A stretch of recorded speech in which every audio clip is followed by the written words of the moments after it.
fois, à plusieurs reprises et de plusieurs manières, parlé à nos pères par les prophètes. Que dans ces derniers temps nous a parlé par le Fils, il a établi héritier de toutes choses. Par lui, il a aussi créé l'univers. Le Fils est le reflet de sa gloire et l'empreinte de sa personne, et il soutient toutes choses par sa parole puissante. Il a fait la purification des péchés et s'est assis à la droite de la majesté divine dans les lieux très hauts.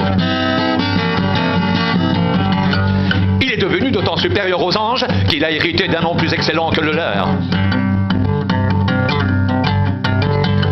Car auquel des anges Dieu a-t-il jamais dit « Tu es mon fils, je t'ai engendré aujourd'hui » ? Et encore, je serai pour lui un père, et il sera pour moi un fils. Et de nouveau, lorsqu'il introduit dans le monde le premier-né, il dit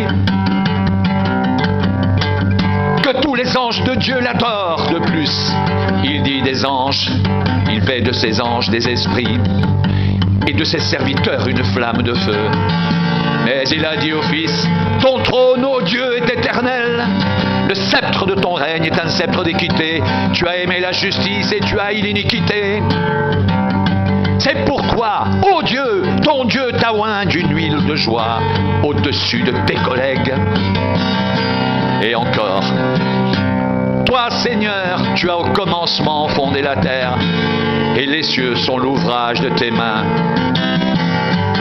Ils périront, mais tu subsistes.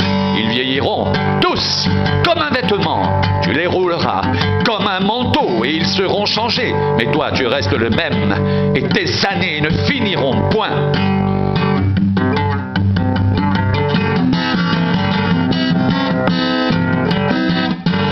Et auquel des anges a-t-il jamais dit ? Assieds-toi à ma droite, jusqu'à ce que je fasse de tes ennemis ton marchepied.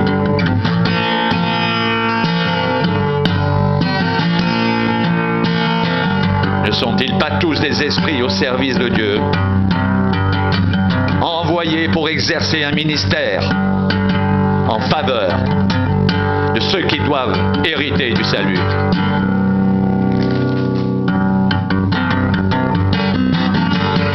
C'est pourquoi nous devons d'autant plus nous attacher aux choses que nous avons entendues, de peur que nous ne soyons emportés loin d'elles.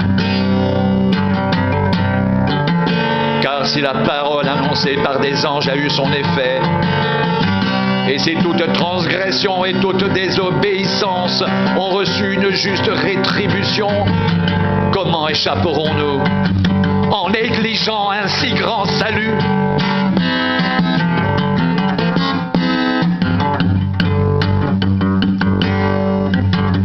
Le salut annoncé d'abord par le Seigneur nous a été confirmé par ceux qui l'ont entendu, Dieu appuyant leur témoignage par des signes, des prodiges et divers miracles, et par des dons du Saint-Esprit distribués selon sa volonté.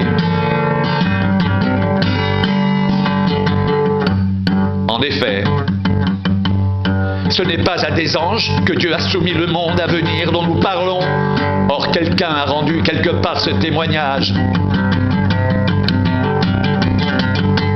Qu'est-ce que l'homme pour que tu te souviennes de lui? Ou le Fils de l'homme pour que tu prennes soin de lui? Tu l'as abaissé pour un peu de temps au-dessous des anges. Tu l'as couronné de gloire et d'honneur. Tu as mis toutes choses sous ses pieds. En effet, en lui soumettant toutes choses, Dieu n'a rien laissé qui ne lui soit soumis. Cependant, nous ne voyons pas encore maintenant que toutes choses lui soient soumises. Mais celui qui a été abaissé pour peu de temps au-dessous des anges, Jésus, nous le voyons couronné de gloire et d'honneur à cause de la mort qu'il a soufferte. Ainsi, par la grâce de Dieu, il a souffert la mort pour tous.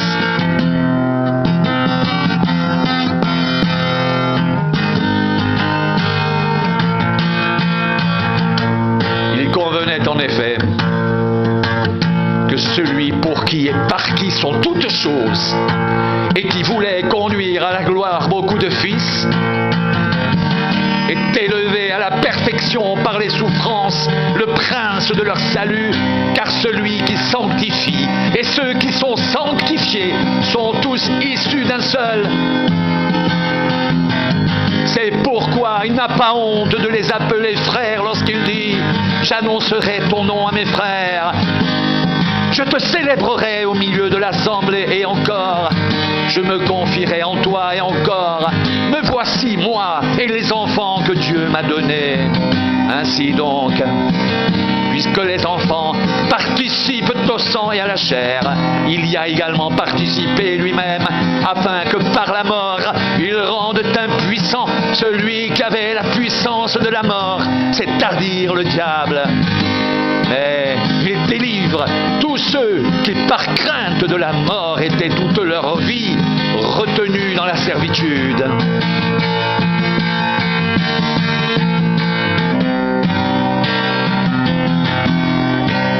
Car assurément, ce n'est pas à des anges qu'il vient en aide, mais c'est à la postérité d'Abraham.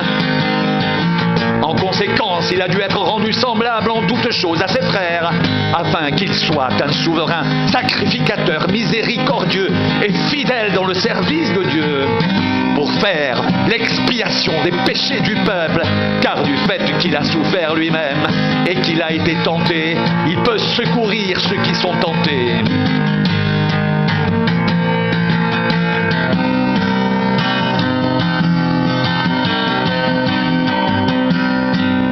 C'est pourquoi, frères, saints, qui avez part à la vocation céleste, considérez l'apôtre et le souverain sacrificateur de la foi que nous professons, Jésus, qui a été fidèle à celui qui l'a établi, comme le fut Moïse dans toute sa maison. Car il a été jugé digne d'une gloire d'autant supérieure à celle de Moïse, que celui qui a construit une maison a plus d'honneur que la maison même. Chaque maison est construite par quelqu'un, mais celui qui a construit toute chose, c'est Dieu.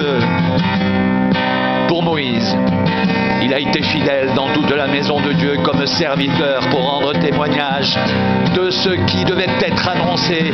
Mais Christ est comme fils sur sa maison, et sa maison, c'est nous, pourvu que nous retenions fermement jusqu'à la fin la confiance et l'espérance dont nous nous glorifions.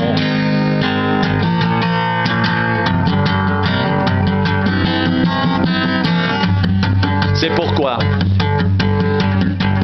selon ce que dit le Saint-Esprit, aujourd'hui, si vous entendez sa voix, n'endurcissez pas vos cœurs, comme lors de la révolte, au jour de la tentation dans le désert où vos pères me tentèrent pour m'éprouver, et ils virent mes œuvres pendant 40 ans. Aussi je fus irrité contre cette génération, et je dis, ils ont toujours un cœur qui s'égare, ils n'ont pas connu mes voies. Je jurai donc dans ma colère, ils n'entreront pas dans mon repos.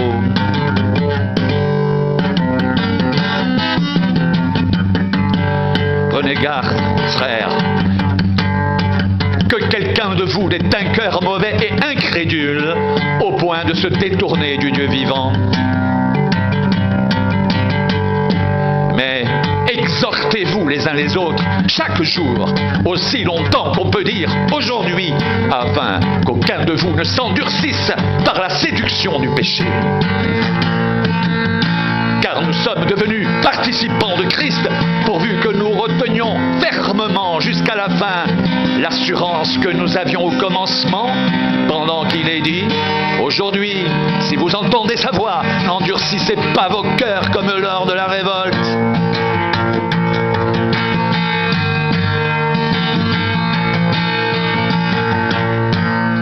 Qui furent en effet ceux qui se révoltèrent après avoir entendu sa voix, sinon ceux qui étaient sortis d'Égypte sous la conduite de Moïse.